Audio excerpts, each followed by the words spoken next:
गए तो क्या लेकर के जाएंगे? ना तो कुछ मेरे साथ जाएगा और ना ही कुछ मैं लेकर के आया, क्योंकि ये शरीर भी हमारा नहीं है। इस शरीर से जो भी मैं कार्य कर रहा हूँ, जो कुछ भी मैं कर रहा हूँ, तो आप लोगों ने देखा होगा कि ज्यादातर हमारा मन संसार में ज्यादा लगता है।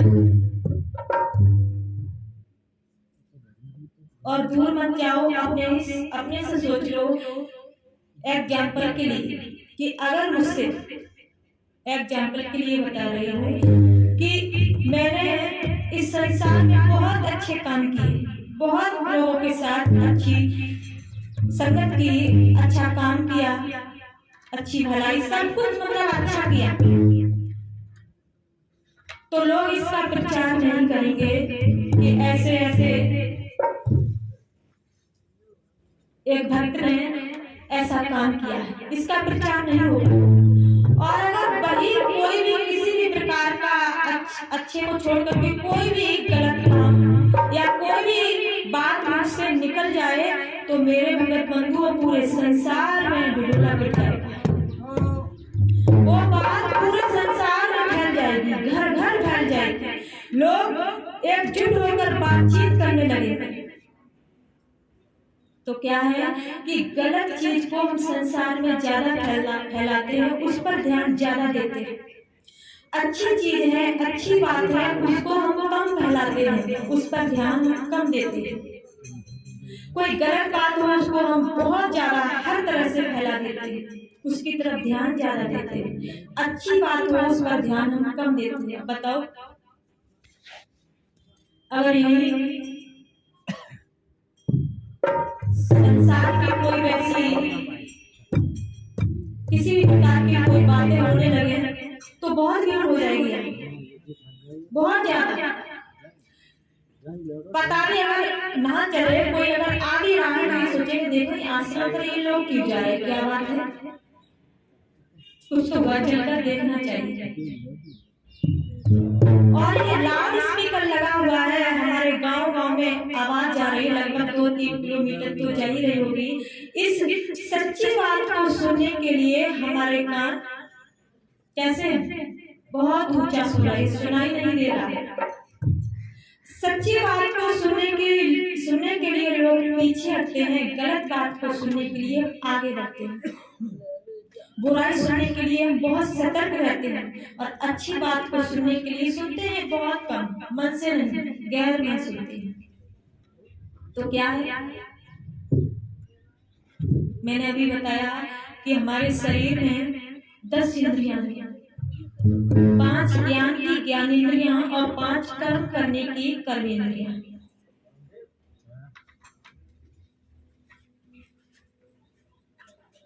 जैसे कहते हैं कि हमारी जो जीव्या है, हमारी जीव्या के देवता कौन है? वरुण देव। इन 10 इंद्रियों पर काल निरंजन ने अलग अलग देवताओं को बिठा दिया है। कहते हैं कि भगवान का भजन गाने के लिए हमारी जीव्या कम उठती है, क्योंकि पूरी तरह से इस पर निरंजन साहब का कब्जा है।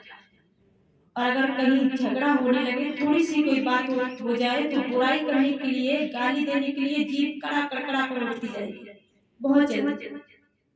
तो क्या है, ये जीभ भी मेरी नहीं, मेरे बस में नहीं है, ये भी इस पर किसी दूसरे का कब्जा है, मेरी जीभ नहीं, किसी दूसरे की। लेकिन करोगे तुम तो कर्म संस्कार किसका बनेगा?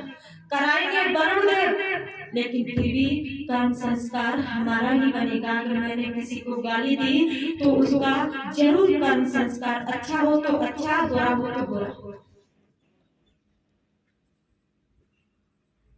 पैरों के देवता वामन देव है, वामन देव। देखो, कोई भी चीज हो, कोई भी सीरियल हो, आप लोग ये देखते हो, मेरी अगर कोई बात होती तो मेरी सोच के ऊपर होती है, मेरी दृष्टि के अनुसार होती है। किसी भी चीज को अगर हम देखें, किसी चीज को हम सुने, तो अगर हम उसका गलत अर्थ निकालेंगे तो वो तो गलत हो ही जाएगा, और उसका सही निकालेंगे अर्थ तो वो सही होगा और सही संस्कार बनेगा। एक कदम कहते, मैंने बताया एक कदम प्रभु के लिए आप बढ़ाओगे तो प्रभु आपके लिए 10 कदम बढ़ाएंगे इनके। लेकिन इस संसार में हमने नहीं जान पाया कि कौन सा कर्म मैंने कमाया है, कौन सा अच्छा है, कौन सा बुरा है, ये हम नहीं जान पा रहे। तो आपको वैसे ही शरीर में, वैसी ही योनि में हमको पहुंचा दिया जाएगा। इसलिए मेरे भगत बंधु, कर्मों को, संस्कारों को हम बनाते रहे। कुछ नहीं कर रहे हैं, ध्यान नहीं कर पा रहे, तो सेवा और सतगुरुदेव भगवान के चरणों में प्रेम, ये 2 चीज अपना लीजिए। यही 2 चीजें आपको इस संसार से पार कर देंगी। इसलिए कहते हैं क्या कि ऊंची पदवी साध की महिमा कहीं न जाए।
कहते हैं कि ऊंची पदवी साध महिमा कहीं न जाए। संतों की क्या महिमा होती है। हम लोग छोटी बस ये सोचते हैं कि उन्होंने देह धारण कर लिया है और आश्रम बना लिया, रह रहे आराम से मस्त, लेकिन नहीं।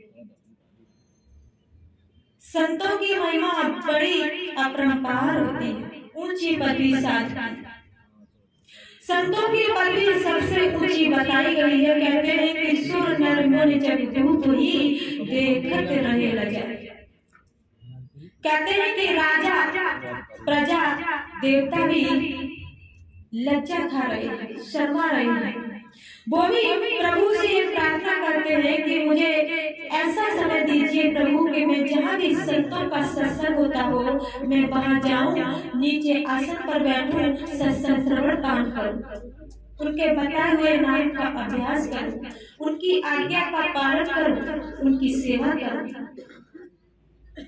उनके चरणों की मुझे धूल मिल जाए। ये देवता भी, राजा भी, ये सभी प्रभु से प्रार्थना करते हैं। क्यों? क्योंकि संत महापुरुष जो होते हैं सबसे ऊंची पदवी होती है।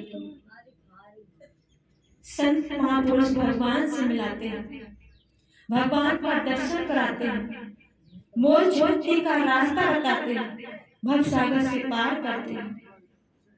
इसलिए संतों की शरण में, संतों की संगत में जहां तक वो ज्यादा से ज्यादा करो। ये समय हमारे लिए ज्यादा नहीं है। हमारा समय किस समय, कौन सी घड़ी में, किस क्षण इस घोंसले से चिड़िया उड़ जाए, ये हम भक्तों को नहीं पता। इसलिए एक एक पल को, एक एक क्षण को अंतिम समझ करके हमेशा ही अपनी श्रुति को, अपने ध्यान को सद्गुरुदेव भगवान में लगाए रखें। अब कुछ ही क्षणों में पूर्ण मसीहा, पूर्ण सद्गुरुदेव भगवान